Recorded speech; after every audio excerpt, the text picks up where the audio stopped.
É isso aí, meus amigos. Hoje tivemos aí o caso do Roberto Jefferson, né? Que está aí, podemos dizer, aquartelado em sua casa. E um momento muito delicado, de muita expectativa. Os maiores jornais aí do Brasil estão acompanhando. E Roberto Jefferson, que já vem sofrendo uma perseguição do ministro Alexandre de Moraes há um determinado tempo, teve hoje aquele colapso, né? Aquele pico, né, do seu sistema emocional, e resolveu não cumprir mais um mandato de prisão aí do ministro Alexandre de Moraes. Vale salientar que esse mandato, mais uma vez, né, atropelando o sistema acusatório, né, o Ministério Público, o PGR não se manifestou, não teve nenhuma interferência. É uma decisão quase que monocrática aí do ministro Alexandre de Moraes, como de costume, né, com o inquérito da fake news, ter mandado prender, ter mandado cercear o direito de viver das pessoas, os cidadãos comuns, né? Mais recentemente aí tivemos o caso aí, ele enquanto ministro lá, presidente do TSE, da restrição na Rádio Jovem Pan, e isso tem causado muita expectativa, porque muitos jornais se calaram, mas agora estão percebendo que pode amanhã chegar na casa deles um agente da Polícia Federal mandando eles se calarem, silenciarem, não é? Rui Barbosa já nos disse, né, nos deixou a célebre frase de que quando a ditadura é do judiciário há quem recorrer. Então eu posso considerar o Roberto Jefferson como um lobo solitário, né, ou um leão acuado, né, com seu espírito guerreiro, um homem inteligente, né, conhecedor do direito. Portanto, se viu completamente cerceado dos seus direitos fundamentais. Ele que não tem fórum privilegiado não deveria estar sendo julgado por qualquer ação na Suprema Corte do país, né? Deveria ser um caso de primeira instância. Neste caso foi por causa aí dos comentários infelizes que ele fez com relação a Carmen Lúcia, né? O seu voto que nenhuma pessoa brasileira sensata conseguiu entender, né? Uma mulher completamente levada pela ideologia, decidindo um caso tão relevante na Suprema Corte, né? Quando ela diz que é contra a censura, reconhece que é inconstitucional, mas por se tratar de uma questão pró-eleitoral, iria votar favorável às restrições. Então, ela praticamente admitiu um crime de responsabilidade, deveria também ser afastada da Suprema Corte. Aliás, na Suprema Corte do nosso país, faltam juízes de carreira, né? Porque o que está faltando ali é moralidade, conhecimento ilibado, né? Conhecimento notável do saber jurídico. Apenas 2 ali que foram indicados, né, de forma mais técnica pelo presidente Bolsonaro, que foi o Cássio Nunes e o André Mendonça. Enfim, esse é o desfecho de uma corte que rasga a Constituição, que causa instabilidade jurídica e que está causando uma convulsão social. Pasmem, não é? Então, o que temos hoje no Brasil? Uma corte que está causando uma convulsão social, está afrontando o Estado Democrático de Direito, e que a qualquer momento, este caso do Roberto Jefferson, pode ser o início, não é, de uma grande mobilidade social, ou melhor dizendo, uma convulsão social, ou um estado de anarquia. A coisa evolui, não é? Acabou de ser agredido um jornalista da Globo, né, por um apoiador do Roberto Jefferson, que estava lá presente, nas proximidades, né, da casa do Roberto Jefferson, né, pegou a sua câmera e tascou na sua cabeça e ele foi a nocaute, né, já foi hospitalizado. É claro que todos nós aqui repudiamos qualquer ação de violência, mas ao mesmo tempo, eu particularmente compreendo a circunstância, não é? Na verdade, o culpado de tudo isso, né, a situação que o Roberto Jefferson reagiu, que esse apoiador do Roberto Jefferson, que agrediu o jornalista da Globo, o cameraman, enfim, tudo isto é o início de um estopim que está sendo provocado pelos atos de inconstitucionalidade de alguns ministros da Suprema Corte. não é? Isso acontece, pessoal, quando o sistema de freio, né, institucional não funciona e não está funcionando. Os ministros da Suprema Corte, eles têm os seus crimes de responsabilidade, eles são investigados, não é? E possivelmente punidos, caso seja aprovado o pedido de impeachment no Senado Federal. O Senado Federal é a casa que policia os ministros do Supremo Tribunal Federal. Acontece que o Senado Federal não está cumprindo o seu papel. É assim que se funciona. Quando uma das partes não cumpre o seu papel nas instituições do nosso país, alguma consequência tem, e consequências graves, não é? Por exemplo, quando há ausência do Estado em uma determinada área, não é? Uma área de risco, não é? Uma comunidade, quando a polícia não se faz presente, quando você não tem a presença do Estado para garantir ali a lei e a ordem, o que acontece? Os criminosos, as facções tomam conta. E a nível nacional, quando você não tem um tribunal, né, uma Suprema Corte, né, que é a corte maior de um país, que é a própria causadora, não é, da confusão entre os poderes, do desequilíbrio entre os poderes, porque essa corte, que deveria ser vigilante da Constituição, ela rasga a Constituição. Alguma coisa acontece, pode ter certeza disso, não é? É como alguém que está destinado a uma função dentro de uma empresa, quando ele não cumpre com o seu papel, acontece roubo, o produto é mal feito e por aí vai.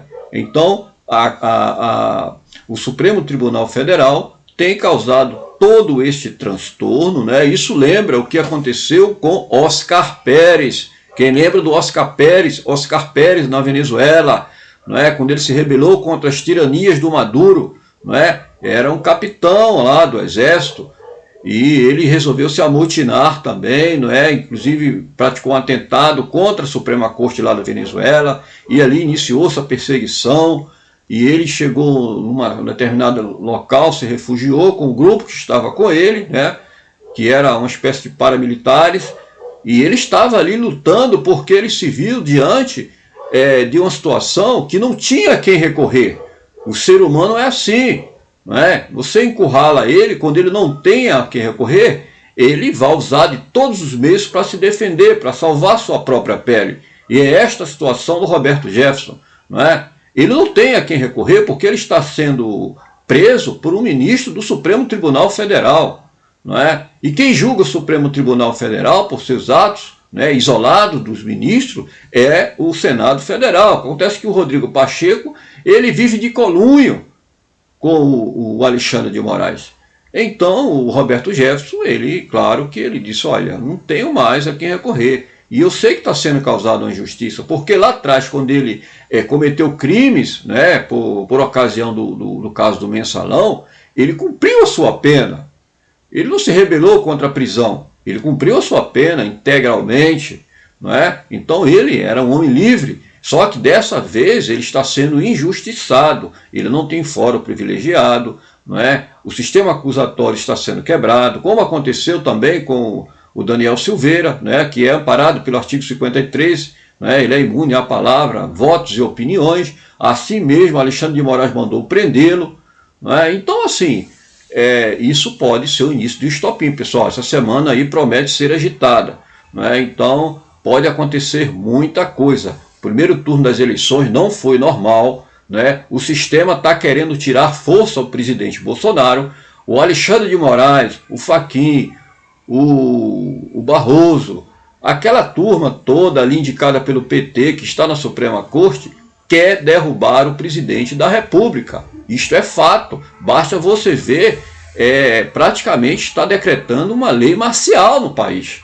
Não é? Uma ditadura da toga que nós estamos vivendo essa semana. Não é? E as pessoas estão assustadas, não é? E começam a reagir. Não é? Começam com situações isoladas, como é o caso do Roberto Jefferson, né? Já num segmento da situação, o jornalista da Globo foi agredido, porque as pessoas não suportam mais a Rede Globo, a verdade é essa, porque a Rede Globo mandou jornalista ali para cobrir e contar a versão dela, e geralmente é fora da realidade, é dentro da bolha, ou seja, jornalista ali para enganar as pessoas. Aí veio ali o manifestante revoltoso, né, com o coração já amargurado, né, completo de injustiças, né, que não consegue reagir, na sua sensação de impotência. O que resta para essas pessoas? A violência. Né? Então, é isso que o Senado Federal precisa sentar, os senadores, o senhor Rodrigo Pacheco, precisa tomar vergonha na cara, não é? E fazer jus, não é, aos votos que receberam lá de Minas Gerais. Não é? O senhor Rodrigo Pacheco não está honrando, não é, com a sua função a qual foi delegada. Não é? Ele é presidente do Senado Federal, já deveria ter pautado o pedido de impeachment do senhor Alexandre de Moraes, que tem muitos pedidos de impeachment lá para o senhor Alexandre de Moraes, é o recordista. No entanto, ele nem pauta para o plenário. Então as consequências é isso aí, confusão social, pessoal. Não se assuste não se acontecer mais coisas essa semana antes das eleições. E provavelmente acontecerão. Né? Provavelmente acontecerão. Muito se fala em estado de anarquia, em confusão social, mas eles estão tentando calar as pessoas, cometerem os seus crimes, né? Isso, os juristas, não sou eu que falo, né? O Ives Gandra, né? O Modesto Carvalhosa, a própria Janaína Pascoal já se manifestou sobre essas arbitrariedades aí cometido por alguns ministros do Supremo Tribunal Federal. Mas a sensação que o povo brasileiro tem é que ninguém pode parar esses caras. Não é? Não tem ninguém que possa chegar e pará-los. Não é? E por isso que muitos já apelam para que as Forças Armadas tomem uma posição. Não é à toa que o Roberto Jefferson, há poucos dias atrás, ele entrou com ação contra o próprio presidente da República e contra o ministro da Defesa, não é? Por prevaricação, por não tomar uma medida contra os atos de tirania que está privando o povo brasileiro de sua liberdade. Então, assim, pessoal, é o desfecho, é o que pode acontecer. Eu espero, né, vamos pedir a Deus aí que o Roberto Jefferson saia sã e salvo, né, que ele entregue-se, né, já entregou uma arma que ele tinha, mas que ocorra tudo bem, mas que o problema é que já foi decretada a prisão dele. Né, e que advogado vai tirar, vai recorrer a quem? Ao próprio ministro que mandou prender, aos seus pares, né? Alguma coisa tem que mudar no nosso país. Eu sempre fui da seguinte posição: tomar uma medida rígida se faz necessária, há sequelas, há. Agora, tomar essa medida depois do segundo turno, eu acho tardio. Eu acho como você deixar o ladrão primeiro roubar a tua casa, para depois você tomar uma providência. Então, fechar a janela da casa significa agir antes do segundo turno. Não é? O presidente é chefe supremo das Forças Armadas. Existe na Constituição o artigo 142, que ali, por ocasião de colocar em risco ali conflito entre poderes, que é o que está acontecendo, né? Para garantir a lei e a ordem, de forma pontual, o poder moderador, as Forças Armadas, poderia agir sim, mas provocado pelo presidente da República, que é o chefe de poder do Executivo. Mas está como está, o Alexandre de Moraes continua desembestado, não é? E ninguém teve coragem de pará-lo. Está faltando ato de coragem na nossa República. Né? Lembrando que foi o senador Randolfo Rodrigues, o saltitante, mais uma vez, né, que pediu a prisão do Roberto Jefferson. Então, o senador Randolfo Rodrigues, para quem não se lembra, na posse do Alexandre de Moraes, lá como presidente do TSE, ele foi lá, ele foi um dos convidados ilustres que apertou a mão e deu um abraço lá no Xandão, falou nos seus ouvidos, né, junto com o criminoso maior que deu 3 tapinhas na cara dele. Imaginem, pessoal, o Lula chega lá, o Lula que já foi condenado por corrupção e lavagem de dinheiro, chega lá na posse do presidente do Supremo Tribunal Federal e faz assim, ó, 3 tapas na cara do povo brasileiro, na cara da justiça. Isso é uma vergonha, pessoal. Então, esta justiça está sendo questionada. Não é essa a justiça que nós, as pessoas de bem, queremos para o nosso país. Queremos senadores que façam jus, não é? A sua vasta votação que tiveram agora, foram eleitos com o apoio do presidente Bolsonaro, e que esses novos senadores tenham a coragem de enfrentar os tiranos, né? Começando pela lista lá que estão arquivada de processo contra o ministro do Suprema Corte. Vamos pautar e jogar para o plenário. Depois cada um mostra a sua cara para acabar com esta palhaçada que vive o país. Não é, pessoal? Então, um forte abraço a todos e vamos continuar acompanhando aí o desfecho aí da situação do Roberto Jefferson. Eu espero que ele saia bem, não é? Ileso, mas saia bem, e que o Bolsonaro, se Deus quiser, no próximo domingo seja reeleito e tudo volte à sua normalidade. Um forte abraço a todos.